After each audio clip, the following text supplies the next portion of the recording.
اللہ تبارک و تعالیٰ نے قرآن کریم کے اندر دو آیت نازل فرمائی، کیا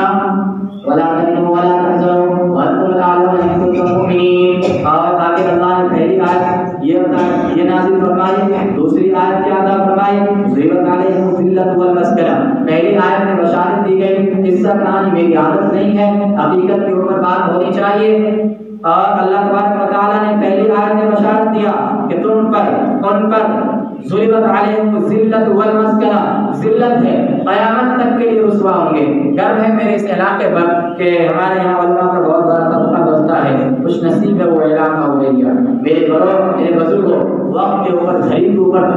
نظر پڑ رہی ہے، وقت کے دامن میں بھی جگہ ہے، میں اپنی بات کر سکتا ہوں، لیکن جب وقت ختم ہو جائے میں اپنی بات کو ختم کر دوں گا۔ دیکھیے یہ دینی مجالس ہے، یہاں بیٹھنا اللہ کا فضل ہے، شکر ادا کیجیے اللہ تبارک و تعالیٰ کا کہ آپ کو یہاں پر بیٹھنے کا شرف نصیب ہوا کہ آج اللہ کے رسول نے فرمایا کہ یہ دینی مجالس صحابہ سے فرما رہے تھے، صحابہ اگر تم جنت کے باغات سے چلا کرو تو وہاں کے پھل اور میوے کھا لیا کرو۔ صحابہ نے پوچھا یا رسول اللہ جنت تو مرنے کے بعد دکھے گی، حشر کا میدان قائم ہوگا، 1-2.5 گھنٹے کے اندر ہم وہاں پہنچیں گے، تب جنت میں جائیں گے پھر پھل سے استفادہ کریں گے، تو یہاں کے اندر کیسے؟ تو انہوں نے کہا یہ جو دینی مجالس تم دیکھ رہے ہو جہاں پر اللہ تبارک و تعالیٰ کا ذکر ہوتا ہے، جنت کے باغات ہے، ان میں سے جو بھی قرآن حدیث کی بات کو سنو گویا اس نے جنت کے پھل اور میوے کھائے، یہ بشارت ہے۔ اس لیے یہاں بیٹھنے کو باہر سے بول نہ سمجھے، بہت زیادہ بولی کہاں کے پھنس گئے، کیا امام صاحب وہی پرانی بات کرنے لگے، وہی روزہ، وہی نماز، وہی زکات، وہی بے نماز سے کوئی چرچا۔ میرے بڑوں، اسی باتوں کے لیے اللہ نے اس دنیا کو بنایا اور ہمیں بنایا اپنی عبادت کے لیے، اس دنیا کو بنایا آپ کے لیے، ہمارے لیے، اور ہمیں بنایا کس کے لیے؟ اپنی عبادت کے لیے۔ اس لیے اس کا ذکر اسی کا ذکر ہوگا اور کسی کا ذکر نہیں ہوگا۔ میں نے جو قرآن کریم کی آیت آپ کے سامنے تلاوت فرمائی، وَلَا تَهِنُوا وَلَا تَحْزَنُوا وَأَنتُمُ الْأَعْلَوْنَ إِن كُنتُم مُّؤْمِنِينَ، کہ تم ہی ہو، تم گریٹیڈ ہو، مہان ہو، سکسیسفل ہو۔ دوسری آیت ضربت علیہم الذلۃ والمسکنہ، کہ تم پر، ان پر قیامت تک کے لیے رسوا ہے۔ پہلی آیت وَلَا تَهِنُوا وَلَا تَحْزَنُوا، کہ مسلمانوں، اللہ تبارک و تعالیٰ مسلمانوں کو مخاطب کر رہے ہیں، مسلمانوں تمہیں کسی سے ڈرنے کی ضرورت نہیں ہے، تمہیں گھبرانے کی ضرورت نہیں ہے۔ مخاطب کر کے اللہ پاک فرما رہے ہیں لوگوں کو، لوگوں اے مومنوں، اے مسلمانوں، نہ تو تم کسی سے ڈرو اور نہ تو تم کسی سے گھبراؤ، کسی سے تمہیں ڈرنے کی ضرورت نہیں ہے، چاہے وہ انڈا بیچنے والا ہو، چاہے وہ لہسن پیاز بیچنے والا ہو، کوئی بھی لال مذہب کا طاقتور انسان کیوں نہ ہو، کسی سے مت ڈرو۔ کیوں؟ کیونکہ تم طاقتور تم ہی ہو، گریٹیڈ تم ہی ہو، سکسیسفل تم ہی ہو۔ اس آیت کو ذرا اور کلیئر کیجیے، اس میں بات صاف واضح ہو جاتی ہے۔ وَإِذْ قَالَ رَبُّكَ لِلْمَلَائِكَةِ إِنِّي جَاعِلٌ فِي الْأَرْضِ خَلِيفَةً، اللہ تبارک و تعالیٰ اس انسان سے فرما رہے ہیں کہ جس کو اللہ نے کہا تم ہی ہو جو مہان ہو، تم ہی ہو جو سکسیسفل ہو، تم ہی ہو جو گریٹیڈ ہو، اعلیٰ عہدے پر، وَأَنتُمُ اعلیٰ عہدے پر سپروائز ہو۔ کسی سے مت ڈرو، اللہ سے کہہ رہے ہیں کسی سے مت ڈرو، ڈرنے کی ضرورت نہیں ہے۔ وَأَنتُمُ الْأَعْلَوْنَ، یہ کوئی نبی نہیں کہہ رہا، یہ کوئی رسول نہیں کہہ رہا، یا کوئی اللہ کی طرف سے بھیجے ہوئے قاصد یا کوئی میسنجر نہیں کہہ رہا، یہ خود اللہ تبارک و تعالیٰ کہہ رہا ہے وَأَنتُمُ الْأَعْلَوْنَ، کسی سے مت ڈرو، نہ امریکہ سے، نہ اسرائیل سے، فلسطین سے، یورپ سے، برطانیہ سے، کوئی طاقتور انسان، آل سعود سے، آل سعود جو اس وقت آل سعود فرعون کی اولاد کی مانند ہے، نبی پاک علیہ السلام کی شراب کو ختم کرنے کے لیے تلے ہوئے ہیں۔ آپ کو بڑا تعجب ہوگا، سنیے گا میری بات بڑی غور سے، جہاں پر اللہ تبارک و تعالیٰ کا قرآن کریم، اللہ تبارک و تعالیٰ نے قرآن کریم کو نازل کیا تھا، جہاں پر جنگ بدر ہوئی تھی، اس میدان کو یہ آل سعود نے کیا کیا؟ فیلڈ بنا دیا گیا۔ اور آپ کو بڑا تعجب ہوگا، 1450 سال پہلے جہاں پر جبرائیل امین آئے تھے، جہاں پر اللہ تبارک و تعالیٰ کے احکامات اور رسول پاک صلی اللہ علیہ وسلم کے جھنڈے کو مضبوطی کے ساتھ صحابہ کرام نے تانا تھا، جہاں پر اللہ تبارک و تعالیٰ کے قرآن و حدیث اور رسول پاک صلی اللہ علیہ وسلم کے تعلیمات کے لیے صحابہ کرام نے اپنے خون کو پانی کی طرف بہا دیا کرتے تھے، ان مقدس مقامات پر۔ اور آل سعود اس فرعون کی اولاد کی وجہ سے وہاں پر پرتماؤں کی عبادت کے لیے ننگا پن کو بڑھاوا دینے کے لیے کیا کیا گیا؟ جناب فلم ہال بنا دیے گئے،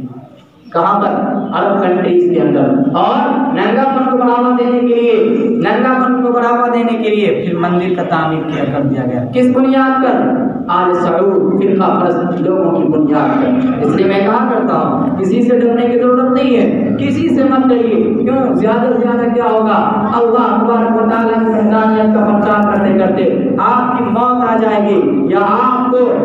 کو آج کے طاقتور ظالم انسانوں کی وجہ سے اللہ تبارک و تعالیٰ کی شریعت پر عمل کرتے کرتے آپ کو معصوم انسان کی ہتیا کر دی جاتی ہے، تو آپ کا مرتبہ کرنے والا نہیں ہے اللہ کے یہاں، آپ کا مرتبہ شہید کا ہو گیا، اللہ تبارک و تعالیٰ آپ کا اس کا اجر دے گا۔ میں نے کہ پہلی آیت، دوسری آیت وانتم الاعلون، کہ اللہ تبارک و تعالیٰ فرماتا تم ہی تو ہو جو مہان ہو۔ آپ کے سامنے میں ایک سوال رکھ رہا ہوں، آپ مجھے بتائیں کہ کیا مسلمان مہان ہے، سپر پاور ہے؟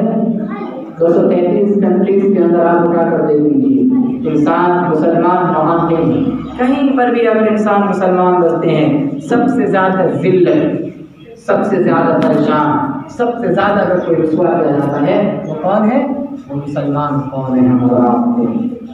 اس بنیاد پر ہم نے رسول پاک صلی اللہ علیہ وسلم کے تعلیمات کو بس کر دیا، ہم نے اس کے احکامات پر چلنا بند کر دیا۔ آج دیکھیے اور جو دوسری قوم ہے وہ اس پہ عمل کر رہے ہیں، جھوٹ نہیں بولتے، وہ صبح اٹھتے ہیں ہمارے اور آپ کی طرح جھوٹ نہیں بولتے، سو جا اپنے سیدھے اپنے دکان پہ جاتے ہیں، جو کام کرتے وہاں جاتے ہیں، ہمارے اور آپ کی طرف بیٹھ کر کے غیبت نہیں کرتے ہیں، وہ فالو کرتے ہیں۔ اگر نماز نہیں پڑھتے، رسول اللہ نے تعلیم دیا کہ جھوٹ مت بولو، رسول اللہ نے تعلیم دیا کہ غیبت مت کرو، وہ آج کامیاب ہو دیکھیے۔ اور ہم لوگ کسی کے پیچھے،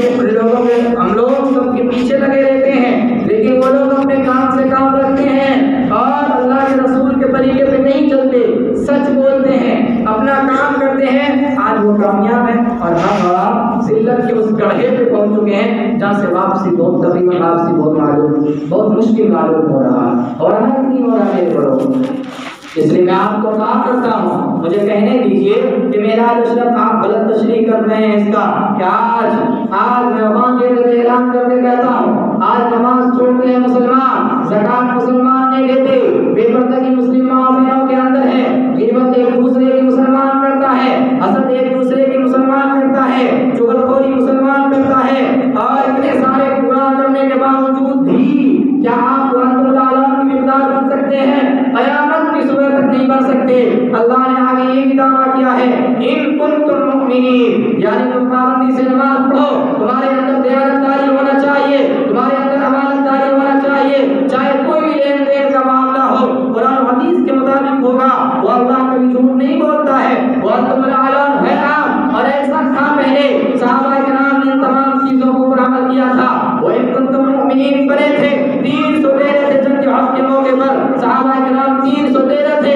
لیکن ان کے مقابلے میں دشمن کتنے تھے؟ 1000 لشکر زرار تھی، ابو جہل، عتبہ، شیبہ، ولید، حنظلہ، مغیرہ، 1000 کی لشکر زرار ان کے سامنے موجود تھی، لیکن صحابہ کرام مومن تھے، نبی پاک علیہ السلام کے ایک اشارے پر اپنی جان کو لٹانے کے لیے قربان ہوا کرتے تھے۔ یہی وجہ ہے کہ مسلم قوم ان کے سامنے بڑی سے بڑی طاقت ضرور تھی، مومن تھے، ان کے سامنے 1000 کی لشکر زرار کو ناک میں نکیل ڈال کر گھمایا ہے، ان کو مجبور کیا ہے ناک رگڑنے پر، لیکن جب کسی قوم نے اپنی شریعت سے کمپرمائز کر لیا، ایک دوسرے سے لین دین کرو، دیکھو کتنے جھوٹ بولا جاتا ہے۔ جب مسلمان قوم کی سچویشن ہو جائے، جب مسلمان قوم سے مسجد کے اندر اگر ہفتے کے اندر مسجد کی وصولی کے لیے کوئی پیسہ مانگا جاتا ہے، اللہ تبارک و تعالیٰ کے گھر کے لیے مسلمان قوم کے جیب سے جب پیسہ نہیں نکلتا، مسلمان قوم کی سچویشن ہو جائے جب غریب مسلمان بھوکا مر رہا ہو اور ہم لوگوں کی ٹانگ کھا رہے ہیں، یہ سچویشن ہو جائے، ایک دوسرے کی دکھ کو دے کر کے مسلمان قوم ہنسی اڑا مذاق بنائے، یہ سچویشن ہو جائے، مسلمان قوم یاد رکھنا ایسے شرابیوں کو مسلط کر دیا جائے گا آپ کے اوپر، ایک چائے پینے والا آپ کی قرآن کریم کو بدلنے کی بات کرے گا اور کر رہا ہے۔